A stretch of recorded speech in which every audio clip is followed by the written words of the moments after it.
everyone, welcome back to my channel. In this video, I am going to explain you the concepts of derivatives, successive derivation, differentiations, and then trigonometric identities. Okay, so students, if you haven't watched the previous videos in which I have explained the concepts of limits, continuity, and differentiability, so just go and watch them because they are very important concepts. Okay, so now let's see the derivatives. देखिए students, जब हम लोग x to the power n का derivative निकालते हैं तो वो क्या आता है n x to the power n minus one.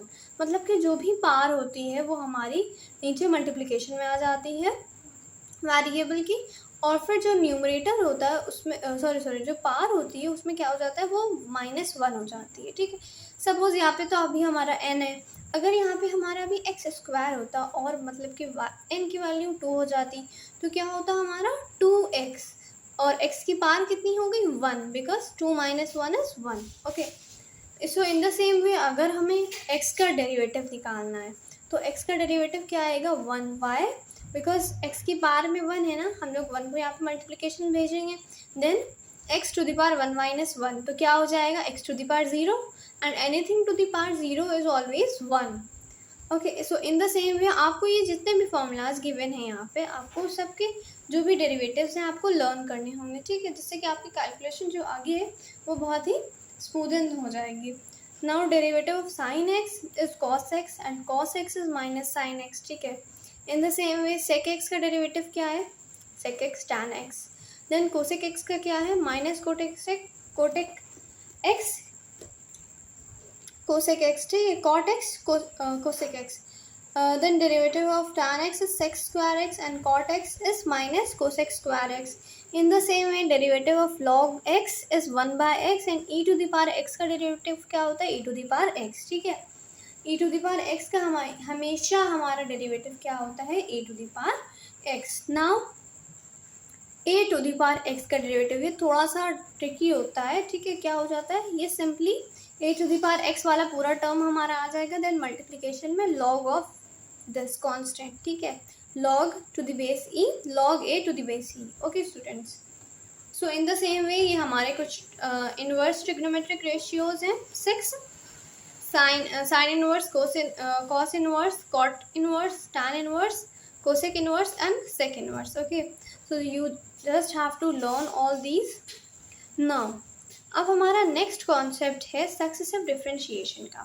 तो देखिए स्टूडेंट, सक्सेसिव डिफरेंशिएशन बेसिकली ऐसा ही होता है जैसे कि अभी हम लोगों ने x to the power n का डेरिवेटिव निकाला ना, तो हमने खाली वन टाइम निकाला है ना, बट मल्टीपल सक्सेसिव डिफरेंशिएशन क्या होता है कि हम लोग एक के बाद एक डेरिवेटिव उसका निकालते जा रहे हैं। ठीक है, पूरी सीरीज फॉर्म हो गई है, हम एक के बाद एक डेरिवेटिव्स फाइंड करते जा रहे हैं, तो हम लोग उसको बोलते हैं सक्सेसिव डिफरेंशिएशन। सो देखिए स्टूडेंट्स, जैसे हमारे ये x to the power m है, यहाँ पे m है, और हमने अभी जस्ट ऊपर पढ़ा है न्यूमरेटर में, अभी ऊपर पढ़ा है x to the power n। So firstly देखिए जब हम लोग करेंगे इसका डेरिवेटिव तो हमें आएगा m x to the power m minus one. ठीक है, जब अगेन करेंगे तो क्या हो जाएगा, वो m माइनस वन यहाँ पे आ जाएगा ना मल्टीप्लिकेशन में, अंडर न्यूमरेटर में क्या हो जाएगा x to the power m minus two. In the same way जब हम लोग थर्ड टाइम करेंगे तो m minus two and x to the power m minus three. So हम लोग तब तक करते जाएंगे, n टाइम्स हमको करना है ना, n टाइम्स, तो हमारा लास्ट टर्म क्या होगा, यू कैन सी कि जब हम लोगों ने एक टाइम डेरिवेटिव निकाला तब हमारा m आया है ना, 2 बार निकाला तो m माइनस वन, 3 बार निकाला तो m माइनस थ्री। सो जब हम लोग n टाइम्स करेंगे तो कितना होगा, m minus n minus one times. ठीक है, and in the same way x to the power, देखिए जब हम लोग फर्स्ट टाइम डेरिवेटिव निकाल रहे थे यहाँ पे ऊपर, तो हमारा पावर में क्या हुआ जा रहा था, x to the power n minus one. So अब हमने n टाइम्स डेरिवेटिव निकाला है तो क्या हो जाएगा, x to the power m minus n। तो देखिए जैसे हमारा x to the power m होता है, इन द सेम वे जो ये ऊपर वाला है ये भी होता है ax plus B whole to the power m। Okay, so देखिए यहाँ पे क्या है हमारा, ये दोनों सेम है ना, हाउ, देखिए हम लोग अगर b की जगह पे 0 सब्स्टिट्यूट कर दें और a की जगह पे 1 तो क्या हमारा ये सेम हो जाएगा, यस, ये होल जो है हमारा पूरा ax plus B whole to the power m will become x to the power m when we put a is equal to 1 and b is equal to 0.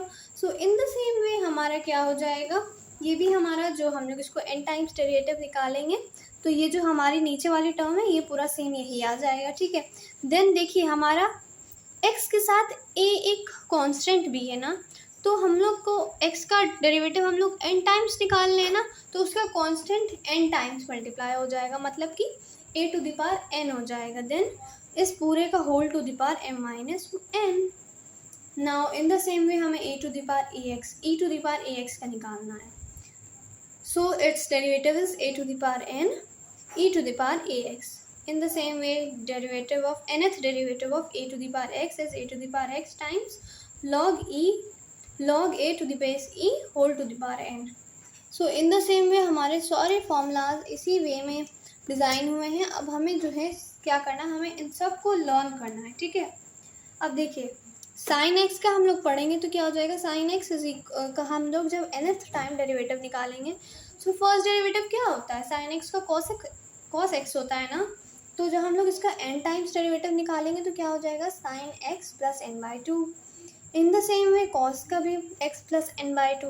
सो ये सारे फॉर्मूलाज जो हैं आप इसका स्क्रीनशॉट ले सकते हो और जस्ट इन सबको अपने पास नोट करो एंड लर्न कर लो, ठीक है। देन ये देखिए हमने अभी पीछे क्या इस साइड पे क्या पढ़ा, e to the power ax का ना, अब ax प्लस b हो गया ना, तो b के साथ तो कोई भी वेरिएबल है नहीं, दैट इज़ वाई जब हम लोग b का निकालेंगे derivative so it will be 0, है ना। दैट इज़ वाई हमारा खाली a to the power n वाला टर्म जो है वो मल्टीप्लिकेशन में आएगा। Okay students, now let's see, यहाँ पे हमारे ये एक लॉग वाला भी है, ठीक है, लॉग ax प्लस b, आप इसको याद कर लो, ठीक है, a to the power n whole to the power minus 1। और देखो अगर ये समझ नहीं आता है ना आपको, आप फर्स्ट टाइम डेरिवेटिव निकालो, ठीक है, फिर उसका सेकंड टाइम डेरिवेटिव निकालो, फिर उसका थर्ड टाइम डेरिवेटिव निकालो, फिर जब आप इतना निकाल लोगे ना तो आप खुद आइडिया लगा लोगे कि इसका nth डेरिवेटिव क्या होगा। एंड तभी अगर कोई क्वेरी है then just simply ask it in the comment section. Okay, so इन सबको आप लोग नोट करके, and these two are also very important जब हमारे एक्सपोनेंशियल और ट्रिग्नोमेट्रिक जो हैं वो मल्टीप्लिकेशन में, ठीक है। e to the power ax times sine bx plus c का हमें nth डेरिवेटिव निकालना है, तो क्या हो जाएगा हमारा e to the power ax a square plus b square whole to the power n by two, then sine of bx plus c प्लस n five. Okay, now let's see the trigonometric ratios, trigonometric identities, sorry. So देखिए जो भी identities हमने class I thought so 9th to 12th पढ़ी हैं, वही सारी identities जो हैं हमारे यहाँ पे यूज़ हो रही हैं, ठीक है।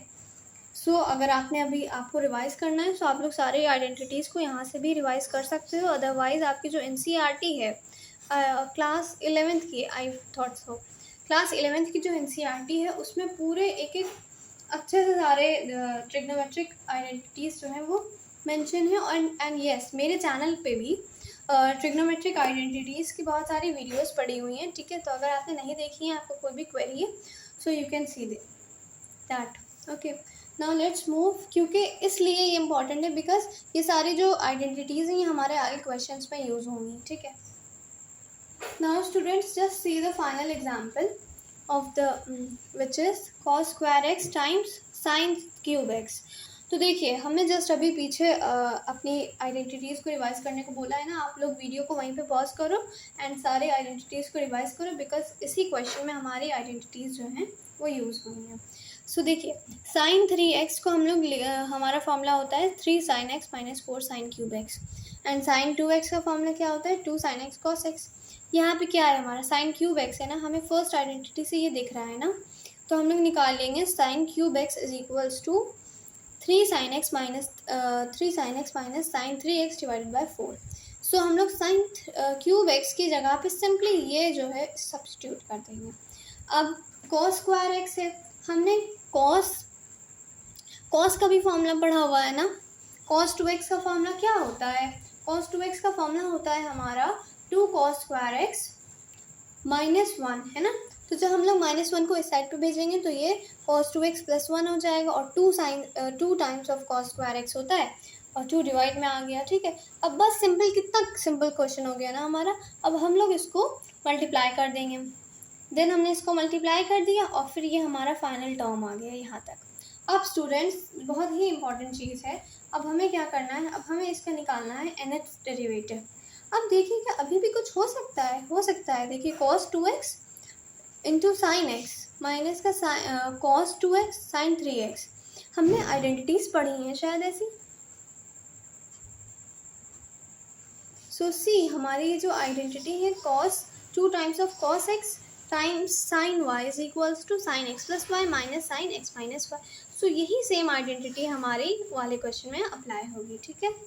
ओके सर, हमने देखा यहाँ पे कि जो हमारी ए वाली आइडेंटिटी इज इक्वल टू क्या होता है, sine x plus y minus sine x minus y. So देखिए ये x हो गया, ये y हो गया, तो क्या हो जाएगा, x प्लस वाई जब करेंगे तो 3 साइन एक्स हो जाएगा और जब माइनस करेंगे तो साइन एक्स हो जाएगा ना। And in the same way ये वाला क्वेश्चन, इसको भी हम लोग इन द सेम वे करेंगे, ठीक है। और 1/2 भी आ रहा है ना, क्योंकि वो 2 टाइम्स होता है और 3 यहाँ पे पहले से था तो 3/2 बन गया ना। अब हम लोग ये जो 1/8 है इसको पूरा सिंप्लीफाई करके अंदर मल्टीप्लाई कर देंगे, ठीक है। अब सो फाइनल जब हम लोग सब कुछ सिंप्लीफाई कर देंगे तो हमारे पास ये टर्म बनेंगे 1/8 sine x plus 1/16 sine 3x minus 1/16 sine 5x। तो देखिए हम लोग का जब nth डेरिवेटिव लगाएंगे, अभी पीछे हमने क्या पढ़ा, हमने पढ़ा था ना साइन एक्स का nth डेरिवेटिव होता है साइन एक्स प्लस n π/2। तो हमारा 1/8 साइन n π/2 हो गया जब हमने nth डेरिवेटिव किया। इन द सेम वे जब हम लोग क्या अलग करेंगे, अब देखिए हमारा यहाँ पे a भी आ गया ना, ax है ये, तो हमारा a to the power n भी मल्टीप्लाई हो जाएगा साथ में। तो 3 to the power n divided by 16 sin 3x plus n π/2। In the same way 1 minus 1/16 sin 5x है, 5x is again a, so 5 to the power n upon में 16 times sin 5x plus n π/2। Okay, सो अगर आप लोग then further multiply करना चाहते हो, LCM लेना चाहते हो, ठीक है, तो आप लोग ले सकते हो। देन 16 को you can take it as common from the whole. So that's all. I hope you got the concept of derivatives, then successive differentiation, and then the trigonometric identities, and then how to use all these in finding the nth derivative. Okay, so if you have any query related to the video, just simply ask it in the comment section, and yes, stay tuned with the channel. Don't forget to share it among your friends. Thank you for watching. Bye bye. Have a nice day.